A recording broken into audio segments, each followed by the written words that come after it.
মানে বাড়িতে এসে সারা রাত জেগে খাতায় লিখলাম যে কীভাবে হয়, কারণ জিজ্ঞেস করে কারো কাছে এর সঠিক উত্তর পেলাম না। সকলেই বললেন রিয়াজ করো তা হোগা। কী করে যে রেয়াজ করব, এগুলো তো কোনো জায়গায় লেখাও নেই, পড়াও নেই।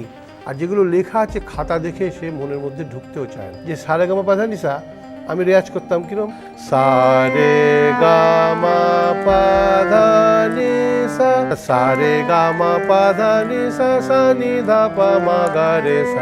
নমস্কার, সবাইকে আমার চ্যানেলে স্বাগত জানাই। আশা করি আপনারা সবাই ভালো আছেন, সুস্থ আছেন এবং মন দিয়ে রেয়াজ করছেন। তো এই ভিডিওটিতে আপনারা দেখলেন যে আমার বড় গুরুজি শ্রী পণ্ডিত অজয় চক্রবর্তী মহাশয় উনি রেওয়াজ করে দেখাচ্ছেন যে উনি দিনের পর দিন, রাতের পর রাত কি রেওয়াজ করেছেন, যেটা ওনার স্বর চিনতে বা অবলীলায় খুব ফ্লুয়েন্টলি কোনো স্বর উনি বলতে পারছেন, অথবা নিজের স্বরকে তিনি কিভাবে এটা গ্রহণ করেছেন বিষয়টা।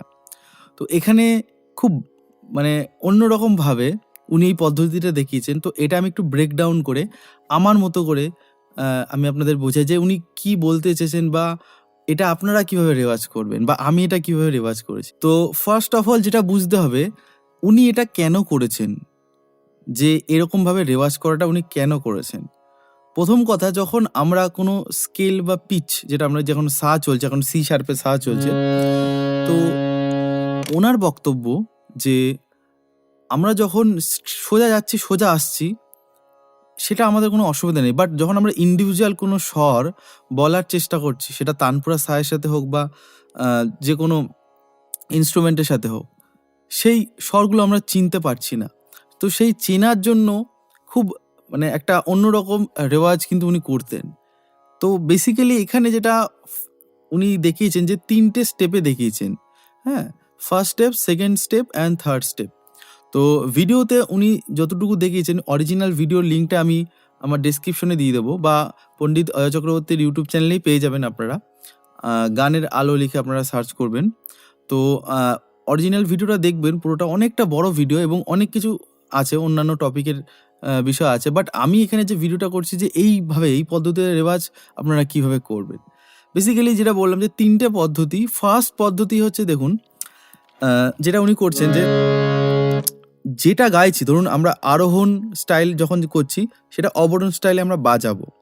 অর্থাৎ আমি এখানে যদি সা রে গা মা পা ধা নি সা, এটা আমরা গাইবো, মানে যখন আমরা রেওয়াজ করব তখন নিচের সা থেকে উপরের সা যাবো, বাট বাজাবো উল্টোটা, অর্থাৎ সা রে গা মা পা ধা নি সা, সা রে গা মা পা ধা নি সা। যখন আপনারা করবেন আপনারা নিজেরাই বুঝতে পারেন কত ডিফিকাল্ট। মানে আমি যে করলাম সা রে গা মা পা ধা নি সা, খুব টাফ, মানে আমাকে ভাবতে হচ্ছে আর শুনতে হচ্ছে এটাও। তো আর এটা ঠিক উল্টোটাও করবেন আপনারা, অর্থাৎ সা নি ধা পা মা গা রে সা। তো সা এবার উল্টো করছি, মানে জাস্ট চেঞ্জ হয়ে যাচ্ছে অর্ডারটা, অর্থাৎ সা রে গা মা পা ধা নি সা, সা নি ধা পা মা গা রে সা। এটাই যেরকম লয় আপনারা করতে পারেন, যে সা রে গা মা পা ধা নি সা, সা নি ধা পা মা গা রে সা, সা রে গা মা পা ধা নি সা, সা নি ধা পা মা গা রে সা। খুব টাফ, খুব টাফ, আপনারা করে দেখবেন।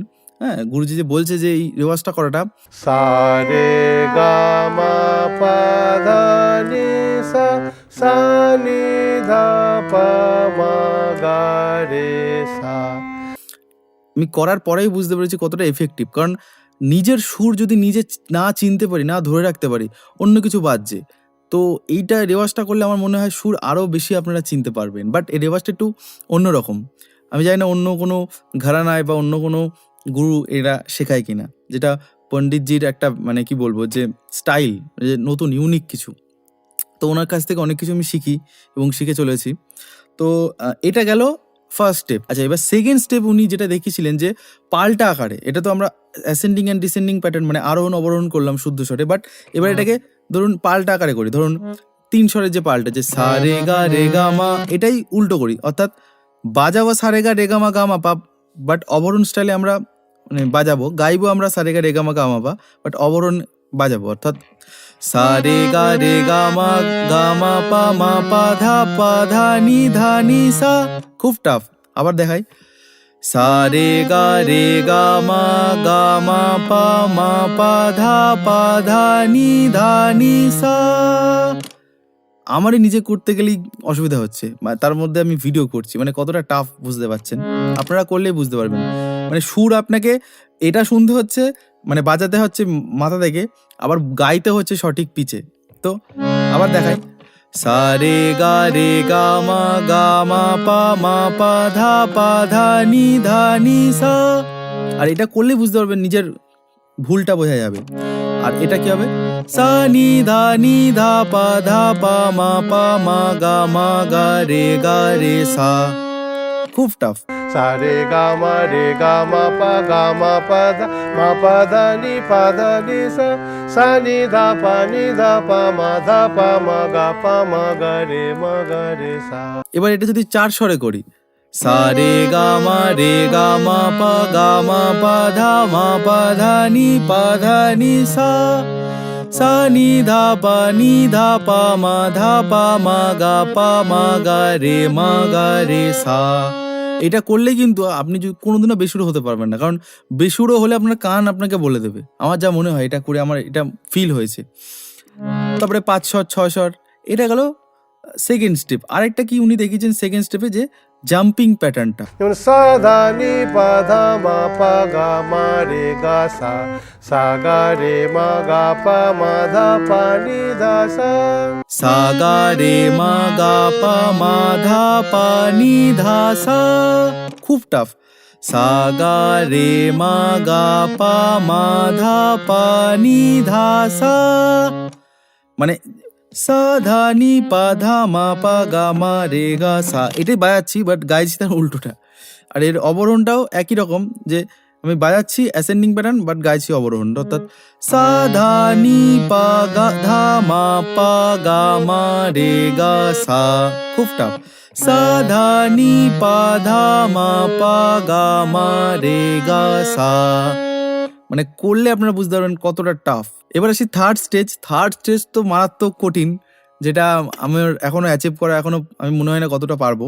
থার্ড স্টেজ হলো যে আমি যা খুশি বাজাবো সা রে গা পা এসে বলবো, সা রে গা মা পা ধা নি সা, সা নি ধা পা মা গা রে সা, সা রে গা মা পা ধা নি সা, সা নি ধা পা মা গা রে সা, সা রে গা মা পা ধা নি সা। স্কেলে থেকে আমি সারে গা মা পা ধা নি সা বলবো, বাট হারমোনিয়ামে উল্টো পাল্টা নোট বাজবে। তো সা রে গা মা পা ধা নি সা, সা নি ধা পা মা গা রে সা, মানে খুবই ডিফিকাল্ট। এটা আমি যখন নিজে শুনছি তখন আমি কিন্তু ফিল করছি যে মাঝে মাঝে হচ্ছে, মাঝে মাঝে হচ্ছে না। তো এটা একদম আরো টাফ, মানে এটা অ্যাচিভ করলে আমার মনে হয় যে মোটামুটি অনেকটাই শেখা হয়ে যাবে। অর্থাৎ সা রে গা মা পা, সুর সরে যাবে, 100%, মারাত্মক লেভেল। তো এইটা আপনারা করে দেখবেন। আমি জানি না কতটা পারবেন, আমিও নিজে খুব একটা ভালো পারছি না, বাট এই জন্যই তো পণ্ডিত অজয় চক্রবর্তী পণ্ডিতজি, বা আমি আমার মতো। তো আমার যে ধারণাটা, যে চেষ্টা, সেটা হচ্ছে আপনাকে বইটা দেখানোর, বাট এই পথে চলতে হবে আপনাকে নিজেই। তো খুব টাফ থার্ড স্টেজটা। তো সা রে গা, খুব টাফ, খুব টাফ। আপনি পারবেন না, আপনি নিজে চেক করে দেখবেন, কারণ আমাকে মাথাটাকে দুভাগে ভাগ করতে হচ্ছে। তো যেটা এখন করেন, ফার্স্ট স্টেজ আর second stage, and third stage আস্তে আস্তে চেষ্টা করবেন। আমি শুধু সা লাগাই, সা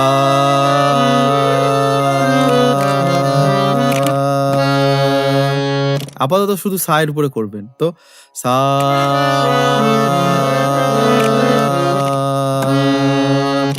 এই ফার্স্ট স্টেজ, মানে ফার্স্ট স্টেপ, থার্ড স্টেজের ফার্স্ট স্টেপ সা লাগানো। তো এইভাবে যদি আপনারা করেন, আশা করি মানে পণ্ডিতজির আমি এই রেওয়াজটা বোঝাতে পারলাম যে উনি কীভাবে রেওয়াজ করেছেন। আমার মনে হয় না আর কোনো অসুবিধা হবে আপনাদের।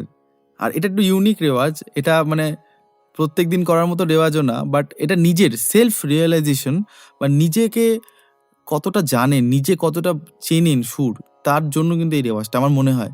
এটা করলে গলার ফ্লেক্সিবিলিটির কিছু হবে না, বা অনেক ভালো গান গাইতে পারবেন না, শ্রুতি মধুর হবে না গলা, বাট যেটা হবে এই রেওয়াজটা করে, যে আপনার নিজের কনফিডেন্স লেভেল মানে প্রচুর বেড়ে যাবে। তো এই ছিল আজকের ভিডিও। আশা করি আপনাদের এই ভিডিওটির প্রত্যেকটি ভিডিওর মতো ভালো লেগেছে। যারা আমার কাছে পার্সোনালি ক্লাস করতে চান, এই নাম্বারে আপনারা কল বা হোয়াটসঅ্যাপ করে ডিটেলসটা জেনে নেবেন।